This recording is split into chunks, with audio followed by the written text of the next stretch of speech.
Assalamualaikum warahmatullahi wabarakatuh. Hai, bertemu lagi dengan saya Sultan Dion di sini. Ya, seperti biasa, saya berharap Anda tetap bisa menyelesaikan permasalahan kehidupan, karena tidak ada masalah yang tidak bisa diselesaikan.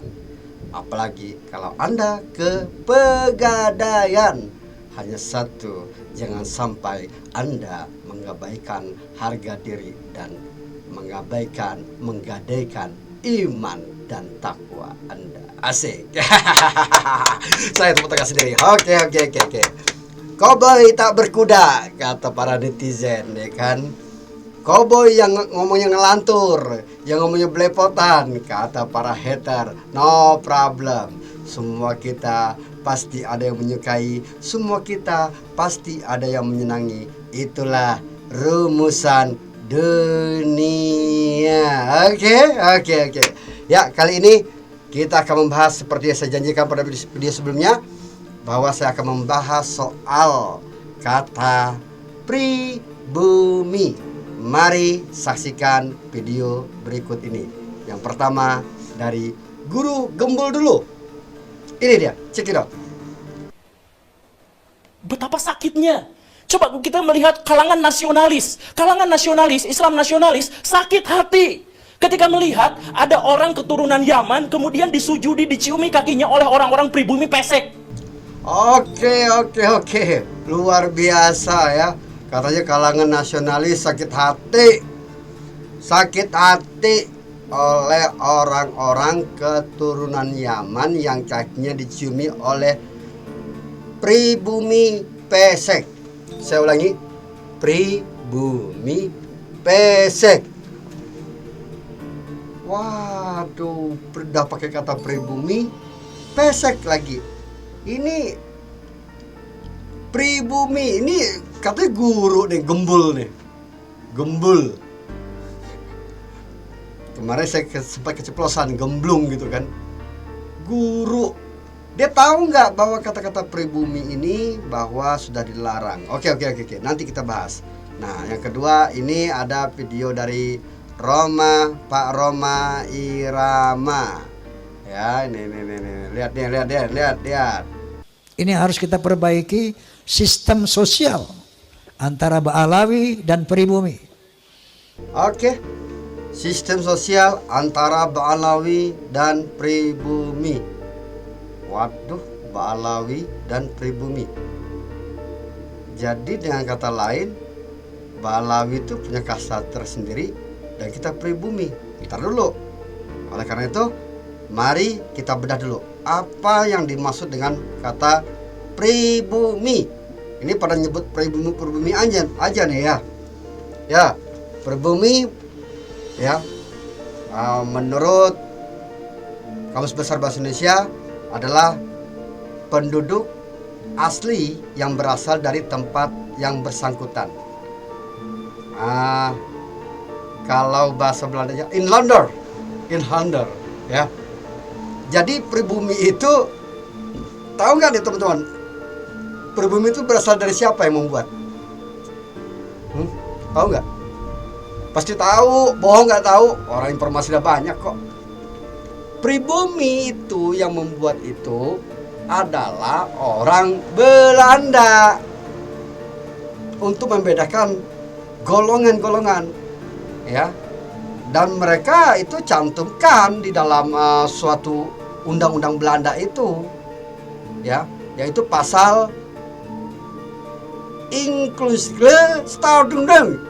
IS, ya cari sendiri, ntar ya, itu ada pasalnya yang membagi penduduk, ya, penduduk itu berdasarkan golongan.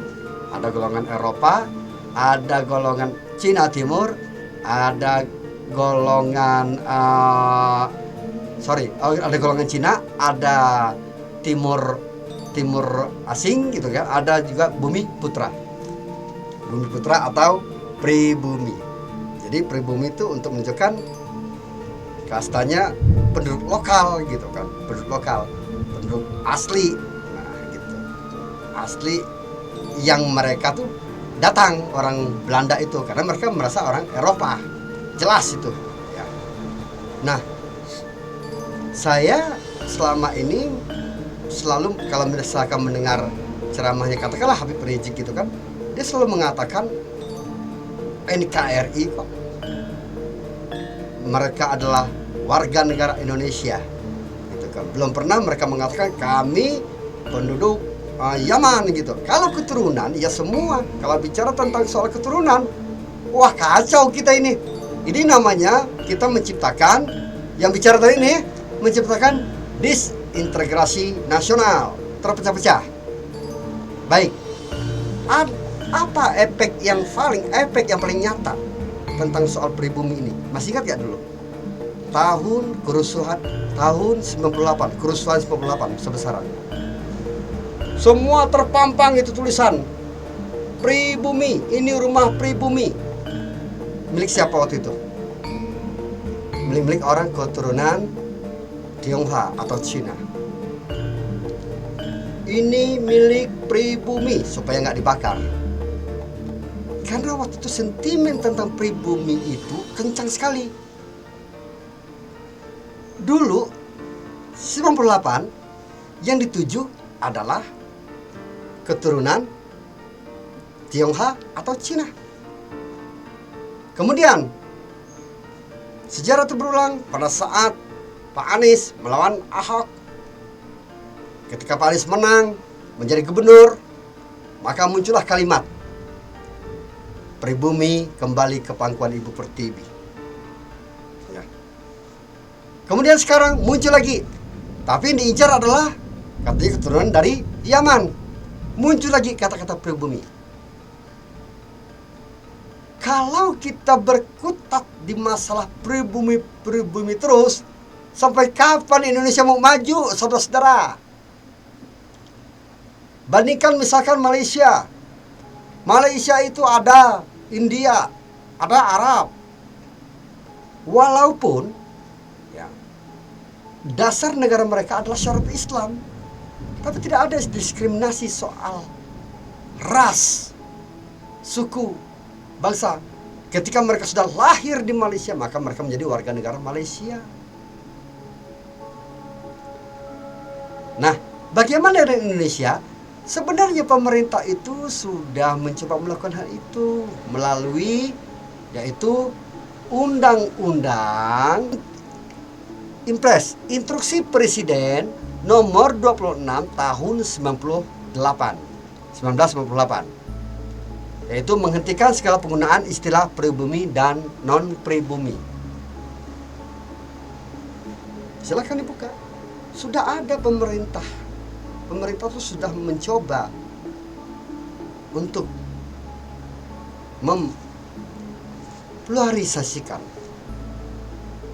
menyatukan. Karena kata kita Bhinneka Tunggal Ika. Sering ngomong Bhinneka Tunggal Ika, Bhinneka Tunggal Ika. Loh, Bhinneka Tunggal Ika itu seluruh yang ada lahir di sini yang berjuang untuk bangsa kita ini. Ya kan? Dan itu diperkuat lagi, yaitu Undang-Undang nomor 40 tahun 2008. Ya, tentang penghapusan diskriminasi dan etnis. Ya. Nah, apa tujuan saya membuat video ini? Menyangkut di Undang-Undang nomor 40 tahun 2008, yaitu di pasal 10 A, membantu mencegah terjadinya diskriminasi dan etnis. Dia saya lakukan adalah membantu, jangan sampai mencegah. Saya mencoba untuk mencegah jangan sampai terjadi diskriminasi. Dengan kata-kata, ya satu jurusnya adalah kata-kata pribumi. Ya. Oleh karena itu, kawan-kawan, teman-teman semua, please deh, kita ini sudah berikrar. Sebenarnya kata pribumi itu sudah berhenti pada saat Sumpah Pemuda 28 Oktober ya 2008. Itu sudah berhenti soal kata pribumi. Yang ada menjadi adalah kata Indonesia. Kok sekarang dimunculkan lagi? Heran saya. Serius heran saya ini. Ya, apalagi ada tuduhan ini dari Pak Haji Roma. Ada gejala penjajahan terhadap pribumi. Nggak percaya nih videonya nih, liatin nih, ini videonya nih. Bahwa kita bangsa Indonesia tidak boleh diam melihat fenomena ini. Kenapa? Ada indikasi mereka mau menjajah Indonesia. Baru beberapa puluh tahun merdeka, tiba-tiba ada gejala lagi. Kita mau dijajah oleh penjajah berjubah. Na'udzubillahimin. Ya, lihat tuh kata-kata Pak Roma. Baru berapa puluh tahun yang lalu kita dijajah sama Belanda dan sebagainya ya gitu kan. Itu kan kalimat-kalimat yang pernah saya ungkapkan juga di podcast saya sebelumnya. Ya kan? Tapi ini sekarang dibalik jadinya. Kata kalau saya bilang gitu kan, baru kemarin kita merdeka. Habis dijajah sama Portugis, Portugal, Jepang, Belanda. Dan belum pernah ada Cina menjajah, belum pernah ada Arab atau Yaman menjajah Indonesia. Dibalik sama Pak Roma ini. Baru beberapa tahun kita merdeka, kemarin kita dijajah. Nah sekarang muncullah gejala-gejala mau dijajah oleh orang-orang berjubah. Astagfirullah, ya. Aduh, saya kalau ngomong pakai ini nggak keren ya, karena saya juga bukan mubalik. Tapi menurut saya janganlah begitu. Gejalanya apa? Apa gejalanya? Ketika mengungkapkan sesuatu itu, ya, ini mengabaikan. Ini kita nih pemerintah Indonesia ini ada sistem, ada sebuah security, ada sebuah keamanan. Kalau memang Ba'alawi dan Yaman dan sebagainya itu mau ada gejala mau menjajah, mereka pertama kali yang menangkapnya itu BIN. Ada Badan Intelijen Nasional. Buset dah. Kalau tiba-tiba diutarakan itu di publik, itu seakan-akan mengabaikan kinerja BIN. Wow, serem kan? Jangan begitu. Ya kan? Seakan-akan mengabaikan bahwa BIN itu tidak berfungsi dengan baik. Hey, BIN itu hebat. Jangankan cuma gejala orang mau menjadi Indonesia.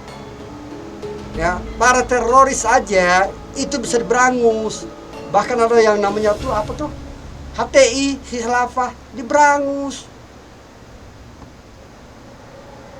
Ya kira-kira membuat gejala yang nggak benar. Atau misalkan ada orang yang membangun sistem kenegaraan sendiri lah, ada itu pada diberangus kok. BIN itu jago, jadi jangan main klaim-klaim bahwa Ba'alawi mau menjajah.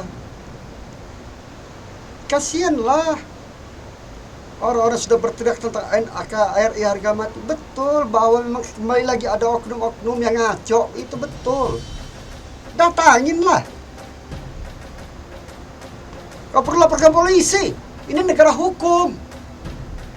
Bahwa ada oknum Ba'alawi atau oknum habaib yang memecah umat bangsa, laporkan ke polisi. Tangkap. Begitu. Jangan dipukul rata. Bayangkan begitu yang terjadi ketika kenapa Ahok marah sama Pak Anies. Saya masih sakit hati kata Ahok. Karena Pak Anies menang. Ketika Pak Anies menang, yang diutarakan pertama kali adalah kata-kata pribumi. Kata Pak Ahok, saya orang pribumi asli, lahir di sini. Apa karena nama saya Ahok? Keturunan Tionghoa, keturunan Cina gitu kan. Jadi saya nggak dianggap sebagai warga negara Indonesia, bukan orang pribumi. Saya orang pribumi. Itu kata Ahok. Nih videonya, liatin. Yang pasti bagi saya tidak ada cerita Ahok dengan Anies. Ketika saya kalah, saya langsung kasih Anies ucapan segala macam. Itu again. Kamu menang pun seizin Tuhan kok. Tapi yang tidak bisa saya terima, ketika Anda menang, Anda pidato memecah belah bangsa. Bahwa Jakarta udah kembali ke pangkuan pribumi yang dijajah selama ini. Itu teksnya di mana-mana. itu sangat memecah belah bangsa. Saya ini asli Indonesia sesuai undang-undang loh. Apa kata saya namanya Ahok? Itu yang tidak betul.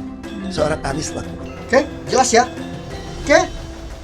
Intinya adalah mari saudara-saudaraku semua yang mengerti soal nasab sudah memang ada bidangnya. Yang mengerti soal tentang adanya gejala disintegrasi nasional ada yang menanganinya. Yang mengamati pergerakan-pergerakan, apalagi orang mau menjajah Indonesia ya, sebuah negara mau jadi Indonesia, nggak mungkin Indonesia yang begini hebat ini tidak tahu gitu kan. Jadi jangan main klaim aja. Saya berharap seperti itu. Saya berharap saya seperti itu. Jangan main tuduh-tuduh aja. Nanti kalau dipanggil diminta bukti bagaimana? Buktinya hanya masalah kuburan-kuburan. Itu dalam proses. Belum ketahuan siapa pembuatnya.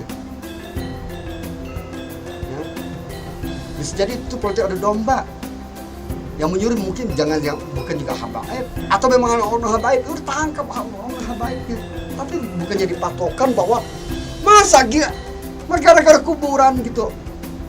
Tiba-tiba sampai sejauh itu bahwa mau dijajah sama Yaman.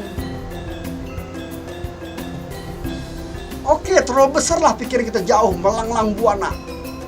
Awalnya membuat kuburan, kan begitu kan alasannya. Nanti lama-lama semua pahlawan itu adalah orang Balawi, orang Yaman. Begitu loh alasannya. Itu tidak semudah itulah. Kita punya situs banyak kok. Makanya pergi ke Kalimantan Barat, di daerah Mandor. Siapa itu yang pejuang yang dibunuh oleh para Jepang itu? Lihat di sana. Ya, itu berapa hektar itu, isinya satu lubang itu, ada 10 lubang kalau nggak salah. Satu lubang itu pahlawan semua itu. Pangeran, raja di situ semua mati itu ditembak. Gugur. Ditembak, maaf, bukan kata mati, maaf. Gugur. Jepang. Ada di Selayang Arab, ada. Jadi mereka juga korban gitu loh. Astagfirullah. Ayolah buka sejarah. Saya bukan ahli sejarah, Pak Gonggong, Anhar Gonggong itu ahli sejarah. Genggong apa Gonggong sih? Nah tuh. Ahli sejarah. Ahli sejarah yang saya tidak ingin mengakui Sultan Hamid sebagai pahlawan karena pada saat Indonesia begini dia lagi keluar negeri dapat anugerah. Masa cuma gara-gara itu juga hajat juga. Ayolah jangan begitu. Fair. Yang membuat burung Garuda itu adalah Sultan Hamid II. Desain gambarnya. Itu diakui. Masa aja gara-gara orang lepas lagi waktunya bersamaan dijadikan sebuah alasan sebagai pengkhianat lah apa segala macam. Itu kalimat-kalimat yang mendoktrin orang untuk menjadi tidak percaya itu nggak bisa ya begitu. Apa yang saya lakukan ini? Ya sama seperti Pak Roma. Mungkin merasa cinta tanah air. Saya juga begitu. Saya sebagai anak bangsa, saya cinta tanah air. Saya ingin Indonesia merdeka damai. Masalah nasab sudah kemarin, masalah nasab. Masalah nasab kok malah kembali. Jadi kalau soal pribumi segala macam, masalah penjajahan. Bayangkan ini ya, saudara-saudaraku, dari soal nasab loncat ke penjajahan, indikasi penjajahan Yaman kepada Indonesia, Balawi kepada Indonesia. Wow. Aku terkejut.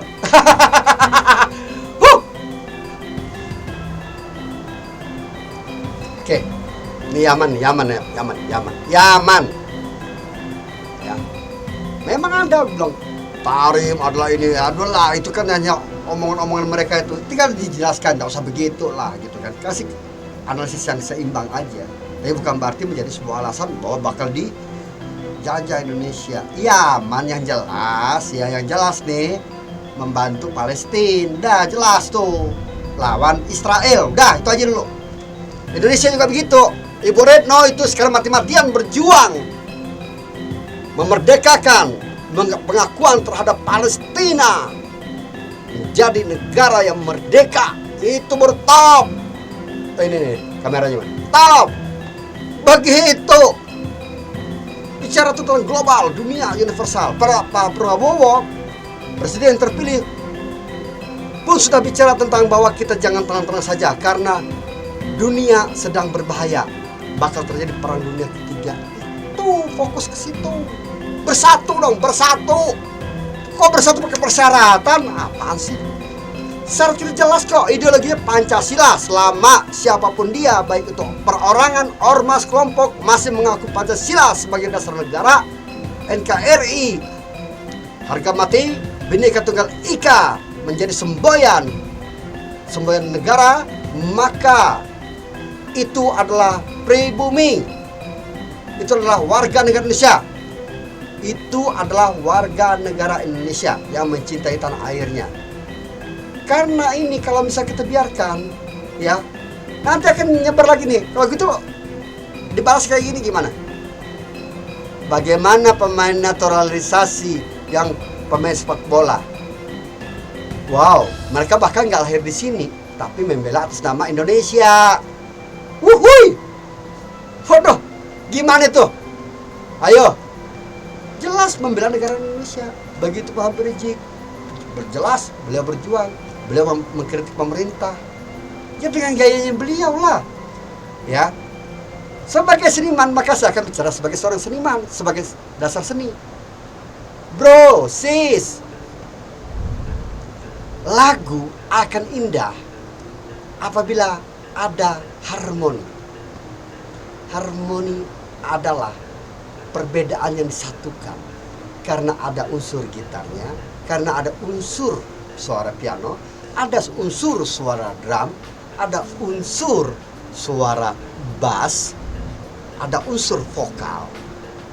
Lalu secara patron mereka bergerak secara bersamaan, tetapi dengan warna yang berbeda.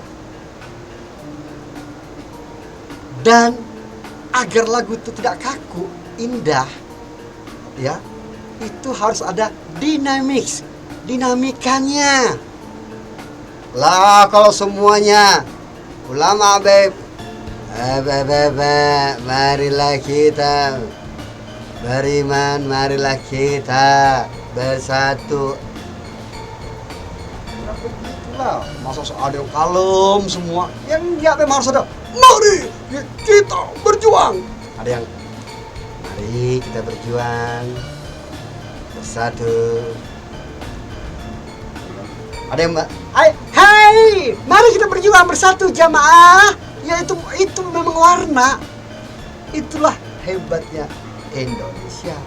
Begitulah disebut dengan kata Rasulullah, ya, bahwa Islam perbedaan tuh rahmatan lil alamin. Itu loh maksudnya. Kalau kita masuk ke dunia seninya, ya dinamik itu harmoni. Perbedaan itu menjadi harmoni. Kalau nggak ada perbedaan, tidak ada pembeda antara suara gitar sama piano, tidak akan keren tuh lagu. Mau lagu dangdut apapun. Coba tuh kalau dangdut cuma pakai gitar doang, kan kurang resah, ada yang kurang gitu kan. Harus ada yang kurang, dum. Itulah seni, itulah Indonesia. Indonesia dengan sejuta keindahannya yang disebut dengan surgawi dunia. Kita pertahankan dari orang-orang siapapun yang mencoba mendoktrin agar kita terpecah, hentikan. Turunan Cina yang lahir di sini adalah warga negara Indonesia. Turunan Arab yang lahir di Indonesia adalah orang Indonesia. Turunan India yang lahir di sini, ya, adalah orang Indonesia. Bhinneka Tunggal Ika, NKRI, harga modal, harga mati. Oke? Sultan Dian di sini. Sampai jumpa. Tidak ada masalah yang tidak bisa diselesaikan. Kalau masih juga nggak ketemu persoalan daripada sebuah masalah, nggak ketemu solusinya, maka datanglah ke Pegadaian. Assalamualaikum warahmatullahi wabarakatuh.